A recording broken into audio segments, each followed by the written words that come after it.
सगळ्यांना सारखे नियम लावणं शक्य नाही. प्रत्येकाचं शरीर वेगळं, प्रत्येकाची पचनशक्ती वेगळी. 34 वय आहे मरण्याचं. 1 वर्षापूर्वी मला अजूनही आठवतंय, 26 वर्षाचा मुलगा दारूच्या आजारामुळे मरण पावला. वाईट वाटलं. आणि हे सगळे जे कोणी मरण पावलेत ना कमी वयामध्ये, ह्यांना आधी वॉर्निंग देण्यात आलेली. असं नाहीये की फर्स्ट आहे. म्हणजे हा देवाने दिलेला आजार नाही, आपण विकत घेतलेला आजार आहे. आणि ह्या आजारात मित्रांनो तुम्ही एकटे जात नाही, सगळा परिवार जातो. आधी दारूसाठी पैसे भरण्यामध्ये आणि नंतर दवाखान्यासाठी पैसे भरण्यामध्ये. सो प्रत्येकाने एक गोष्ट लक्षात ठेवा की दारू पित असताना रिस्पॉन्सिबिलिटीची जाणीव ठेवा. मला टेन्शन आहे, बायको त्रास देते, बाहेर पैशाचं टेन्शन आहे, हे आहे ते आहे, म्हणून मी दारू पितो. दारूने प्रश्न सुटतात का? दारूने प्रश्न वाढतात. तात्पुरतं त्या रात्री झोप येईल तुम्हाला, पण पुढचं आयुष्यभराची झोप घालवण्याचं काम ती दारू करते. मग कुणी प्यावी, किती प्यावी, कुठली प्यावी, ह्याच्या बाबतीत कुठला असा जनरल नियम सांगणं गरजेचं नाही. पुस्तकानुसार विचारलं तर पिऊच नाही. Alcohol is a poison.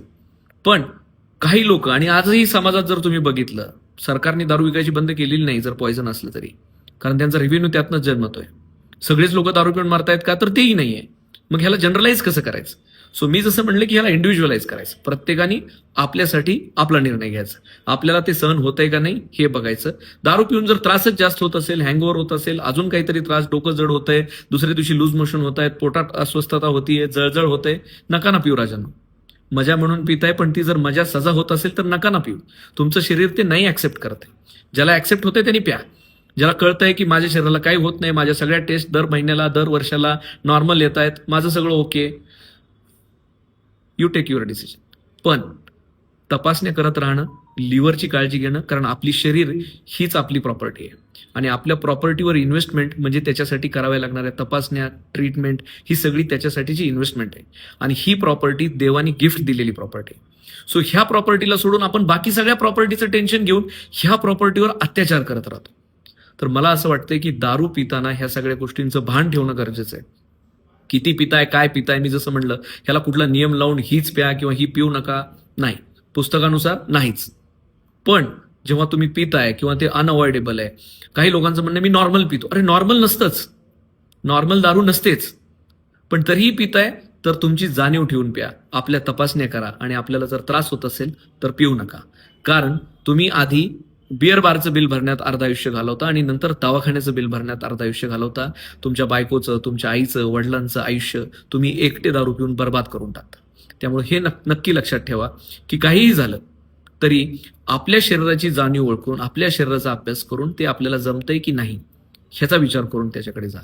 आणि बाकी सगळं झाल्यानंतर तर डॉक्टर आहेच आहेत.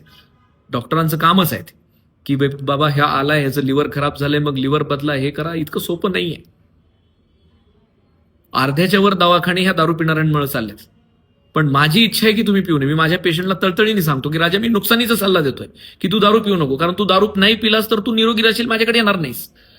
आजच्या कलियुगात कुणी नुकसानीचा सल्ला देत नाही. पण आम्ही एवढं जीव तोडून सांगतो की बाबा दारू पिऊ नकोस.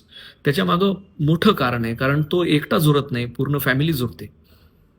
त्याच्या मागं त्याची लेकरं, त्याची बायको, त्याचे आई वडील यांनी काय करायचं याचाही विचार करा. आणि प्रत्येक वेळेला दारू पिताना आपल्या फॅमिलीचा, आपल्या लिव्हरचा, आपल्या शरीराचा विचार करा आणि मगच निर्णय घ्या. दवाखाने आहेच आहेत, ते चालतच राहणार आहेत.